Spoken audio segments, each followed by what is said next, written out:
Kodiaks. That is the first goal off of a 5-minute major. Sorry for the delay, folks. If you're just joining us, we've got 3:22 left to go in a 3-0 game. I'm a licensed practical nurse, so when you work in the health field, your shifts sometimes don't end. And right now for the Wilmot Wild, they are going to have to get this Avalanche under the wraps because it's been all Kodiaks up to this point. 3-0 North Shore. And that is the damage on the scoreboard right now. So the Wilmot Wild in a massive hole to start game 5. And it's still 5-on-3 Kodiaks. After a tough loss last night in game 4, Wilmot resiliently pulling out to win, or the win. But right now in a world of hurt as the Kodiaks lead 3-0 and have a 5-on-3. 1 goal off the major, a shot save made. Kicked it to the corner. Capella down low. Quick stick attempt, Kelly denied him. Ricochets back out, fresh 30 North Shore. Shot not on. Well, in and around the Montreal area, 4 bridges are under construction right now. But Wilmot's going to have to do some surgery here to resurrect this bridge. A shot blocked. Down 3-0 with. Luckily, they still got over 52 minutes worth of game time going. They try to tuck it in there from a short side. Pick that up. Villa scores. Yeah! No goal. He shot it way after the whistle. Delay of game, and Villa is going to the box. That will not count. And that will do it for the minor. So 4-on-4 for the next 2 minutes. Wilmot trying to get back up to a vertical here. Trailing 3 in the first 8 minutes of this game. Forsyth, the spinorama, draws it back out. Brindamore looking for Forsyth. The pass hails over the top of him, picked up in the far corner. A win here for Wilmot will mean we're going back to Ontario next weekend. A win for North Shore means we won't have Meredith Cup playoff lacrosse until next year. And the Kodiaks would take it. After a valiant effort in the third period last night, they outscored Wilmot 4-0, but a hot second for the Wild ensured we would be coming back for game 5 here.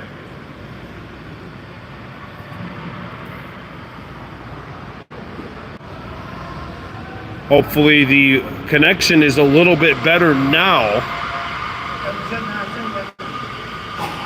And Cameron, if you're watching, please let me know if you see any noticeable changes in terms of your quality. All right, here's a quick stick attempt from down low, not on. Thank you for that update, Cameron. It looks like we're back running smoothly, or as smoothly as possible. Speaking of running smoothly, right now, North Shore on top by a count of 3-0, just a little under 10 minutes gone by here in this opening period. And the Kodiaks in possession. Will Capella gets a pick against Fitton. He shoots, save made, rebound at the tip of the crease, and Kelly's got it. Still 4-on-4 here. We saw Wilmot really take over in the second period last night. They're going to have to hope that they can have some kind of a run like they did last night in that second, because they're trailing 3-0 right now, halfway through the first. The shot comes in, patted aside, and a rebound knocked down. Brindamore on it. Fresh 30 for the Wild. Brindamore brings it back out. Over to Forsyth. He shoots, and that shot misses far side, hits one of the beams up at the top, and that will give the possession back to North Shore. Well, if you consider being down 3-0 a survival, Wilmot has thus far survived that initial North Shore punch that you would expect following the momentum they picked up towards the end of that game last night, even if it was a 9-7 loss. While they're going to have to try to get through. The first goal and the last goals are always the most difficult ones. Capella, bouncer, no. And by the way, Aiden Kelly, we got to give the man some flowers, I think, for the way he played last night. Just fantastic, holding the fort for North Shore despite being under siege throughout the entire third period. Forsyth, no. Picked it back up off the hops, drags it up top. Brindamore gets a screen. On the far side, we got a penalty coming up to North Shore, and maybe this is where Wilmot could look at starting things up. Amelia? I think daughter went something. I hear. All right. Sorry, sometimes you got to be on daddy duty too. Apparently, that's the duty that never ends. Wilmot on the power play right now, trying to get on the board. Snyder playing a little give and go on the right side. Quick shot, save Tardif, and a rebound lands in the crease.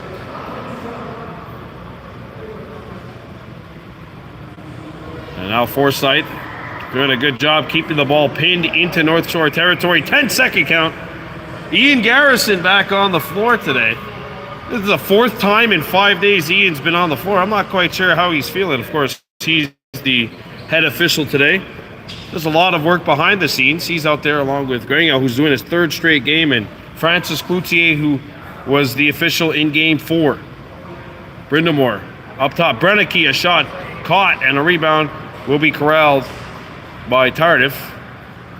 Wilmot on a power play, and there's a home run pass. Miscommunication leads to a turnover, and Kelly comes out, and he will break out for Wilmot. Trailing 3-0, 8:10 left to go in period 1.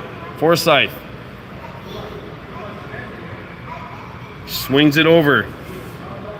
Driving to the goal, shoots, shoulder save Tardif, and that's a good sign because he looked like at times in that second period last night his confidence was a little bit shaken, and he has been looking sharp on these saves, including that one as Brennicky let it go from the top of the house. Gets it on the return feed. 40 to go on the PP. Brennicky, give and go, shot, no. And boy, was there a hard finish there on Brindamore as he got laid out by Monterey. And back comes North Shore. One-on-one. They'll get the shot away. That misses short side. Picked back up by Wilmot. And the Wild come back with 18 to go in the power play. Abbott, O'Sullivan, Snyder. Snyder has a look. Gets the return feed. Chilton squeaks it over. There's a shot. Tardif got a piece of it. And the ball deflects to the near corner. Penalty is over. And Wilmot, they don't get the power play, but they did slow the game down a little bit. But now it's time to try and get back into this game rather than just gain momentum. We'll see if the Kodiaks could put the charge back into the Wild. 3-0 lead, North Shore. Greer turned away. Oh, yeah, North Shore had a 2-goal lead in game 3. Wilmot came back to take the lead before North Shore won in the third. All right, games 1 and 2 back in Wilmot, the Kodiaks really took control in the second. Last night, it was all Wilmot in that period as Forsyth has possession. Warden, who has a shot comes in teammate, Ethan Warden, 14 for Wilmot. 4 goals in that second period alone last night. Forsyth on it. Fresh 30 for the Wild as they get back into North Shore territory. Brindamore looking to use the screen. Kicks it out. Forsyth. Shot. No. And a rebound will bounce back into Wild territory. Kelly comes out of the net. And Kelly will send a home run pass. Nearly caught by Snyder. And that hit a stick. So Wilmot will get a fresh 30 out of this.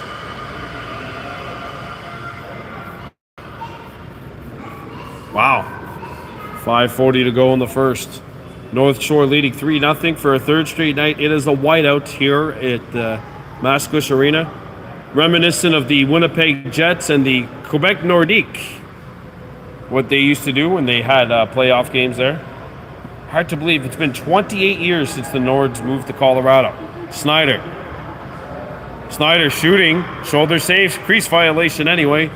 And North Shore ball.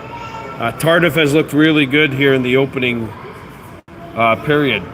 Hasn't given up a goal, has made several key saves, and has looked sharp. Capella driving to the goal. Back up top. William Capella. Up top. And that second period, North Shore had an ejection and numerous penalties as well. There's a shoulder save made by Kelly off of the 30-footer by Nico Greer. Kodiaks get a fresh 30. Capella sizing up Wilson.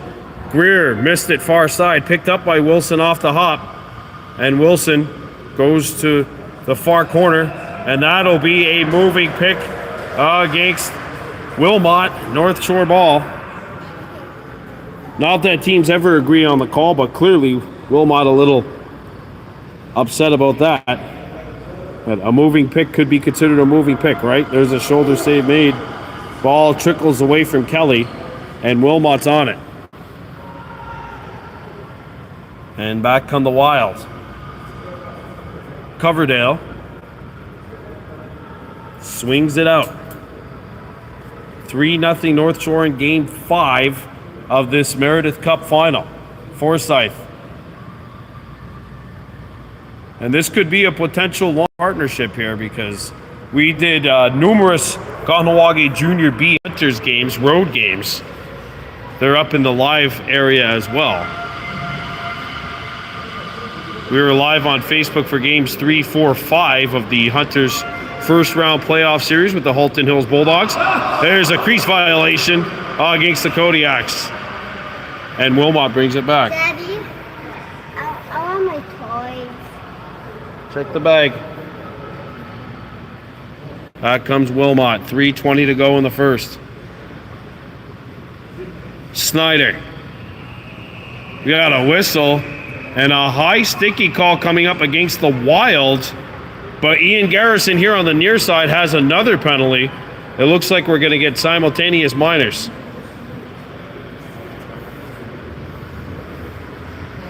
Got an illegal cross check against the Kodiaks and a high stick against Brennecke for Wilmot. So both penalties will come up on the board because they were called at different, or the fouls happened at different times. So they weren't exactly like simultaneous penalties. As a result, we'll have a 4-on-4. Shoulder save made. Wilmot needs a goal to end this first period, I really think. For their momentum, they need a goal. Warden, well, that's exactly what the doctor ordered for the Wild as he puts one through the 5-hole, and the Wild are on the board here in Game 5. Feels like every time I talk about a goal, somebody scores on either way. In this case, Warden, who had 4 goals last night, all of which came in the second period, puts a bouncer through the wickets of Tardif. And when there have been screens in front, when Tardif has been fighting traffic, those short side goals have gone in for Wilmot. Maybe that's the option for the Wild right now. As for North Shore, last night, there were times when it felt like no option, even throwing a kitchen sink, was not working against Aiden Kelly. Now, they've gotten to him 3 times here. And now with 2:40 left to go, Wilmot in possession. Maybe the Wild could build on this. You know, the Kodiaks, you got to shake this one off. Keep playing your game. And that's intercepted, and back comes North Shore. Brought back into Wilmot territory. And the Kodiaks put on the brakes. Villa drops it off. And look at Will Capella, the parting of the Red Sea, and the finish upstairs. 4-1, North Shore. Wow. Well, first of all, it's a red carpet to the goal. I mean, I don't know what happened here, but defensive miscommunication. And if you're going to make switches, I'm a defensive coordinator for a couple of minor field lacrosse teams. When you're going to make that play, either you're going to switch it or you're not. There's no miscommunication that could happen there. You have to say as a defender, I'm going to make this communication. And I think what might have happened there was Wilmot made the initiated switch. The problem was there was no backup. So not only was there no slide that could be made, there was no slide really available, even though the slide was initiated. As Wilmot was on a switch. Here's a shot and another goal! Acapella! And North Shore has the biggest lead they've had since game 2. Anthony Capella puts up goal number 5. 3 goals scored in the last 45 seconds, 2 by North Shore, 1 by Wilmot. And the peanut gallery to our right over here begins to serenade Aiden Kelly.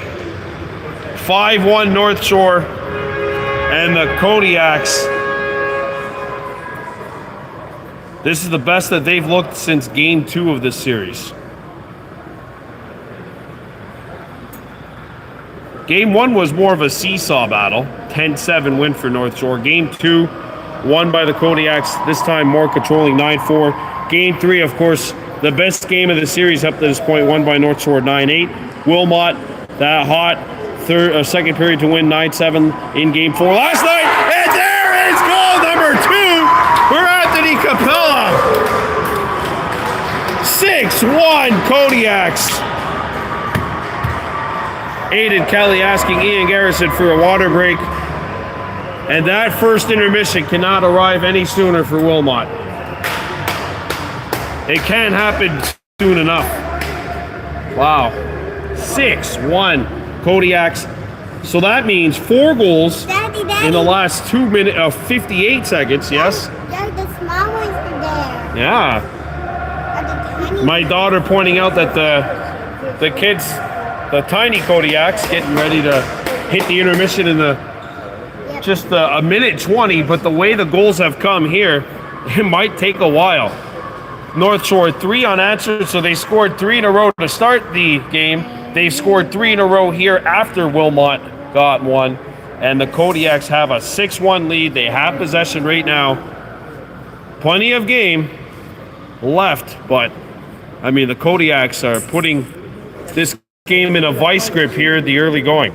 And by the early going, I mean the final minutes of the first period. And we got a moving pick called on LaFave. That gives it back to Wilmot as we're down to the final 43 seconds. Fitton.